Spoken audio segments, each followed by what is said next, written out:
Sounds good. Welcome to the Tillamook County Pioneers podcast on local nonprofits and community stories that we want to share and highlight. I am Kara Maiko, your host. We are speaking with Carl. Do you pronounce it Bohasek or am I Bohacek, yeah. I'll take anything. Bohacek? You're close enough. Bohacek. Thank you. And Trailkeepers of Oregon is it's a local nonprofit to Oregon, but they also have a chapter here in Tillamook. So before I start rambling, I'm going to let Carl take it away. Thanks for having us, Cara.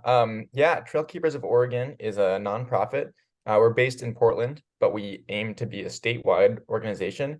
And our mission statement is to protect and enhance the Oregon hiking experience through stewardship, advocacy, outreach, and education. So one of the things we're most commonly known for, and if you've heard of us before, you probably know us through this vein, is we do coordinated volunteer work efforts on trail construction, trail restoration, and trail maintenance in all over, across all kinds of jurisdictions.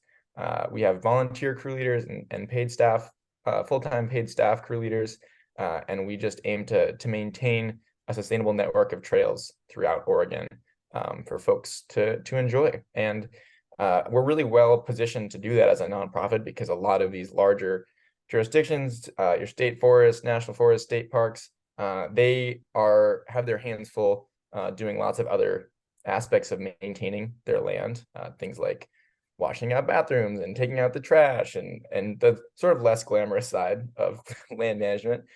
So they rely on Don't tell volunteers. you about that part. They don't. I've worked my fair share of those jobs too, so now I feel very lucky to get to interact with the cool side of parks. But besides trail maintenance and restoration and construction, we also do advocacy through our ambassador program, wherein people who are passionate about their local trails and informed can set up a table at trailheads and greet people as they come to the trailhead, give them tips, advice, make sure they're equipped for the hike ahead, and generally just try and increase access to trails and share that knowledge with folks. Yeah, so we do all kinds of work. It's pretty far reaching, and we're always looking for more opportunities to partner with local organizations, local folks, and just keep supporting trails and hiking in general. Fantastic. So why don't you tell me a little bit about some of the local projects that you have going on right now, and kind of the extent of what you do outside of some of the obvious of keeping a trail, clearing weeds, that kind of thing. You can give the whole breadth of what your organization does. Sure. So my role at Trailkeepers is the North Coast Stewardship Coordinator. So I work on trails and lands ranging from Seaside to nearby Lincoln City. A lot of those, a big section of trail in there is that northern section of the OCT, the Oregon Coast Trail. So a lot of what I've been working on lately is taking on projects that help to maintain that. And a big thing we're interested in is moving that trail off of Highway 101 and onto lands that kind of border it. So we are always looking for projects to take on that help us maintain that trail and build new sections of it. So one thing that we've got coming up, we are going to be doing a trail party. That's what we call it when we have volunteers out working on the trail. We're going to be having a trail party at Neahkahnie Mountain on the south side, doing some drainage work, taking some logs out, in general, just improving the trail, doing some late summer maintenance on it. We're going to be at Ecola State Park. If any of you have hiked the Crescent Beach Trail recently, you probably remember that there's a landslide right near the start that is pretty gnarly. And I just got a reroute approved. So we're going to get out there and kind of redirect where that trail goes, make it safer and more sustainable so that it stays in one spot and doesn't keep sliding down the hill. We're always scouting new spots. We're going to be out at Arch Cape coming up here, looking at what we can do to maintain the wet and muddy sections of that trail. And there's always endless brushing. Clearing weeds, you nailed it, Cara, is a big part of it. We are always doing that. And it's kind of cathartic in its own way to take out your anger on some salmon berries that have come over the trail. So that's what we're doing up in this neck of the woods. But like I said, my personal range with TKO extends down to Lincoln City. We've been working at Camp Westwind down there, which is right next to Cascade Head. We're building an educational trail there for public school kids Oh, on the that's really actual. neat. Yeah, that's Mm. been a big project that I've spent a lot of time on. I've come Uh, to really love that piece of What's land. what school are you working with down there? Well, it's actually so Cascade Head Biosphere manages that whole it's from just south of Neskowin to just north of Lincoln City. And so they're creating this trail so they can help all kinds of schools fulfill their outdoor requirements for, I believe it's sixth graders to take them out. So it's a trail that documents all the stages of a watershed, which Oh, is neat. really cool that you can see it all in one like 2 mile stretch. Yeah, it's been a really fun trail to just get into. It's really nice, fun soil to work with. It's like very loose and Loamy, forgiving. Loamy, yes, exactly. It's healthy kind of soil.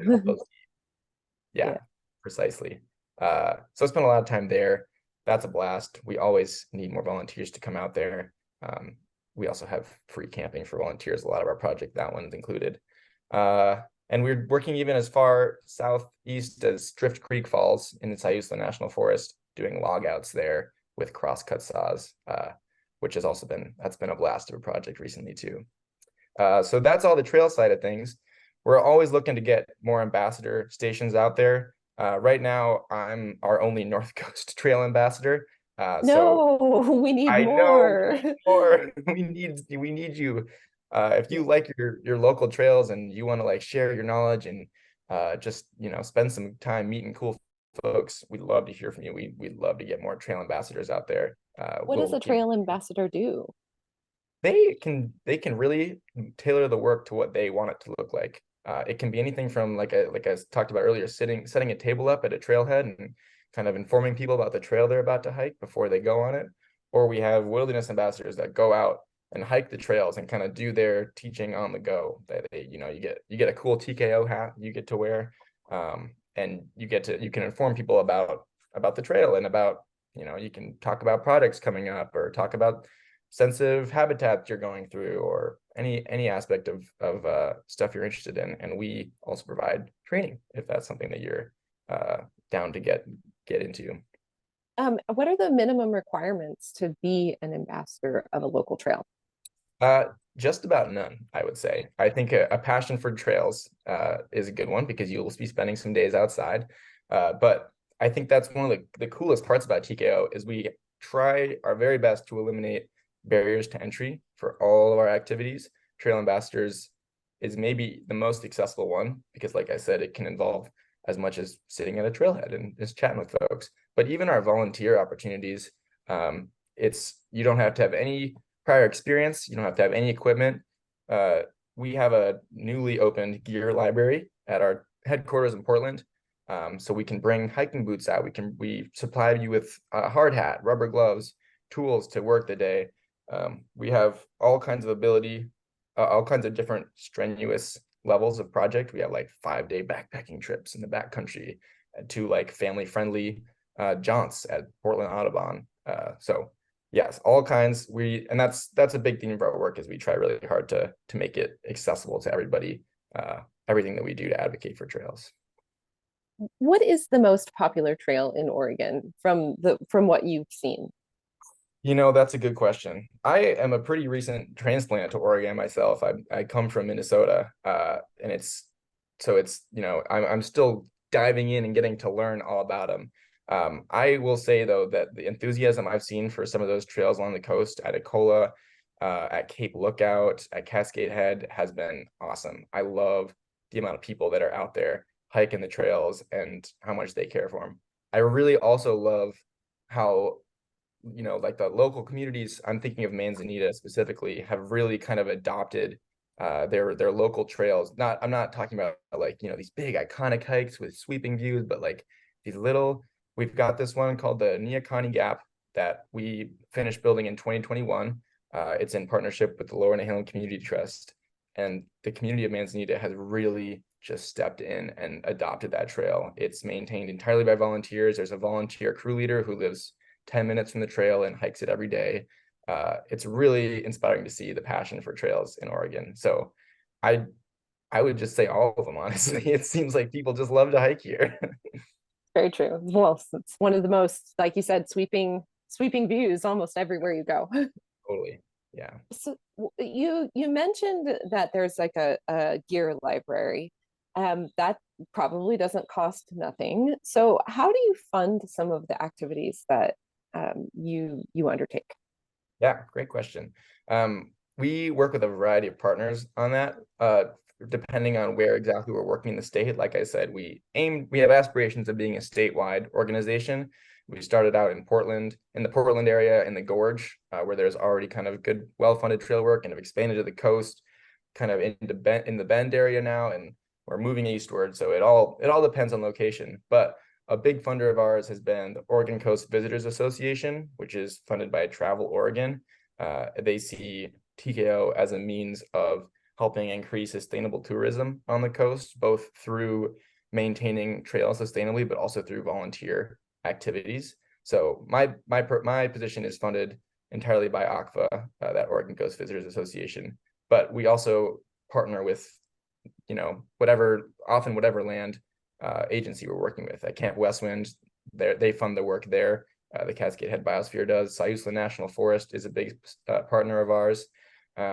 We also get private donations from a lot of our volunteers who like to give back and enjoy themselves so much in the trail that they want to support the organization and see it last for a long time. So you can donate directly to Trailkeepers of Oregon. That's the biggest way that we are able to maintain the work that we do. But we also have other littler ways like our SAW program, which we actually, Trailkeepers of Oregon's crosscut and chainsaw training programs and classes are what a lot of the National Forest Service workers in the area and the region, they come to us for training. And so we get some funding that way too, through littler ways like that. But yeah, biggest way is by small donations and by other organizations that have an interest in keeping trails open and sustainable. Let's drop your website in a couple of places in case people hop in and out of the podcast. So what's your website for people who want to make a donation? Absolutely. It's trailkeepersoforegon.org. It's great. It's a really well done website.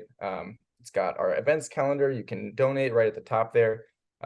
You can find out about events happening in your area by clicking on that event calendar and searching whatever region you're in, whether it's the Gorge, the North Coast, the Central Coast, the South Coast, Portland area.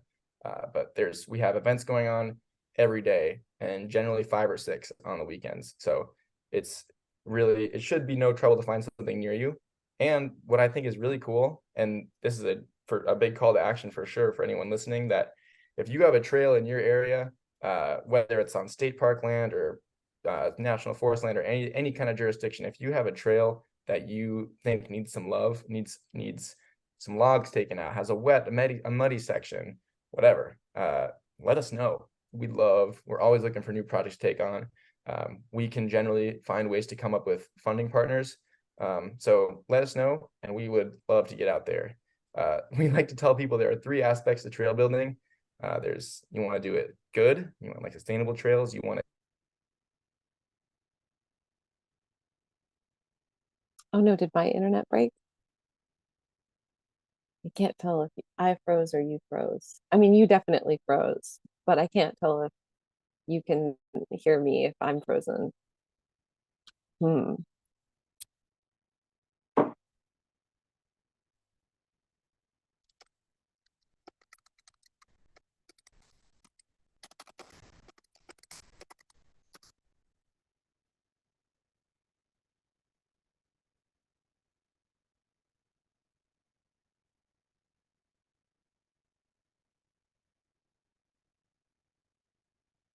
Hmm.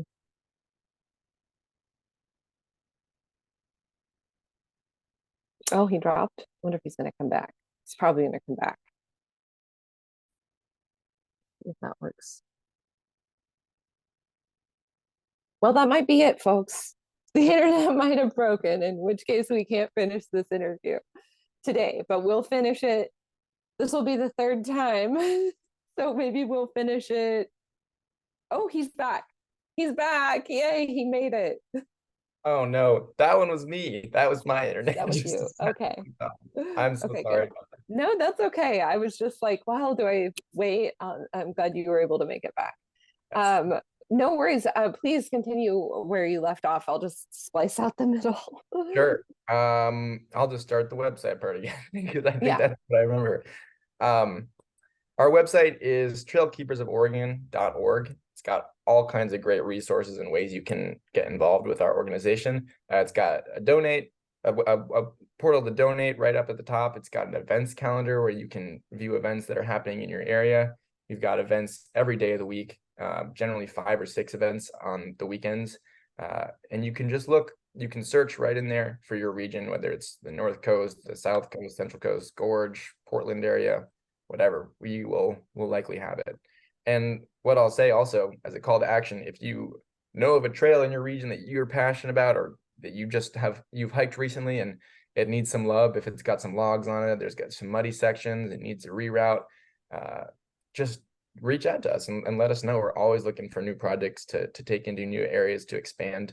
So if you see a trail, reach out, let me know, let the organization know, and we'll put it on our list of things to do, and work on getting funding for it. We'd like to tell people there are 3 aspects of desirable trail building. You want a good trail, you want a cheap trail that doesn't use that many resources, and you want a quickly built trail. And TKO can deliver good and cheap, but we're not always fast. Working with volunteers and as a small organization that is trying its best to be very wide in geographic scope, it's hard to go quick sometimes, but we will get to it, and it will be good when we're done with it. Excellent. Excellent. Well, that's all very fantastic. So I feel like we covered, let's see, we covered fundraising, we covered volunteers, we covered some of your projects. Why don't you maybe tell me a little bit some of the statistics just so people can kind of understand how many miles of trails you have all worked on? You kind of mentioned some of the geographic regions, but maybe so people can kind of get an idea of the extent of what you guys actually do. That is a great question. I wish I had the stats off the top of my head. I'll plug them in. I'll put them into let's see, Great. where will they go? They'll go somewhere here. They'll go Awesome. there. We'll So send them yeah, to you. They are on the website. Like I mentioned, it's a excellent. great website. It's there too. But it's remarkable. I remember starting with TKO and like being like, wow, that's a lot. One that I remember from very recently is we just recently passed 1,000 logs cleared this Oh, year, wow. which is pretty crazy. Yeah, that is Picture, cool. picture like one of those big thick spruce trees that falls down and it blocks trail. And if you have to approach that with the crosscut saw without a chainsaw, that can be a whole day project, or even Yep, sometimes a 2-day project for one log. And I'm not saying they were all like that by any means, but 1,000 logs, I was pretty blown away by that. And that's pretty cool. So that yeah, is incredible. that's you for sure. I can also tell you off the top of my head that we are upwards of 7,000 registered members at this point. So that's folks who have volunteered with us or who donate with us or anything like that. That's So great. definitely growing as an organization very quickly, which is awesome to see. Yeah. That's fantastic. So people who want to come and maybe volunteer, there are events on your website. They can sign up, they can become ambassadors, they can donate, they can identify new trails. What about equipment? Do you ever accept donated equipment, or do you just prefer to buy it with grant funds, that kind of thing? Absolutely. We often have folks bring out equipment to our trail parties. Even like garden rakes and shovels, we often can find a place for them on trail parties. Loppers, handsaws, that's all great. Chainsaws, if you have those and you're out on a chainsaw, you can find chainsaw specific trail parties to come out and join. Granted, you're at the correct certification level and all that. The big one that I'll mention is we are always on the lookout for crosscut saws, which are those big old lumberjacky looking saws you've probably seen in picture, like old sepia tone pictures. They're big, long, 6-foot or even more saws with 2 handles on either side that you use for cutting trees. They are all antiques. they don't really make them anymore. They do, but they're not very well made anymore. So all the ones that we use are at least 100 years old. All the tools that are used to maintain them are equally old. So oftentimes, you find crosscut saws hanging up behind a barn or in a garage as decoration. If you feel good about parting with those and giving them a second chance at life, we would love to accept them, because we will sharpen them and send them out on trail parties. And oftentimes we can even give you an old saw that still looks cool, but is probably not so good for trails anymore. And we can do that kind of swap or anything like that. But yeah, crosscut saws are huge. We are always looking for more of those. One other thing I'll mention on the saw front while I'm on the topic, that is the most fun kind of trail work, in my opinion.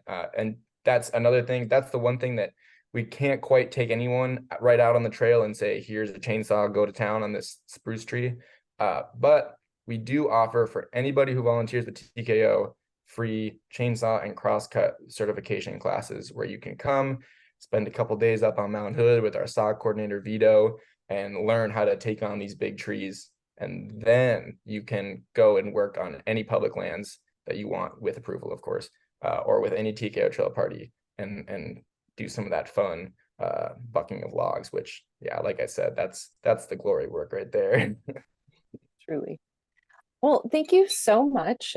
This has been a wonderful the second interview, and I'll be sure to for our listeners, anybody who made it this far, check back, because I'm going to try to attend some of these events and film them, not just be like, hey, I attended, great, but actually film them and show you what it's like, in case some of our readers maybe can't necessarily get out onto trails and they want to actually see some of these places. Yeah, So yeah, I would be more than happy to share that. absolutely. But I'll put in yeah, a quick plug. Anyone who's please. listening in the Tillamook County area, I mentioned those reroutes on Ecola coming up. Those are going to be some fun projects. We've got one trail party on August 2nd and one on August 18th. Those are going to be great, sort of first step into trail building or trail reconstruction for anyone who's interested. It'll be, I'm guessing, a pretty cool one to film. We're going to be on the Crescent Beach Trail. I'm going to be crew leading. It's going to be a I'm not blast. gonna say no. Love to see you out We there. could do a remake of the Twilight films. Perfect. Exactly. All right. Thank you. This has been the Tillamook County Pioneer. If you made it this far, thank you for enjoying the podcast, and we hope to have a lot more of these. Thank you, Carl, so much for participating, and I hope to see you soon. Thanks so much for having me, Cara.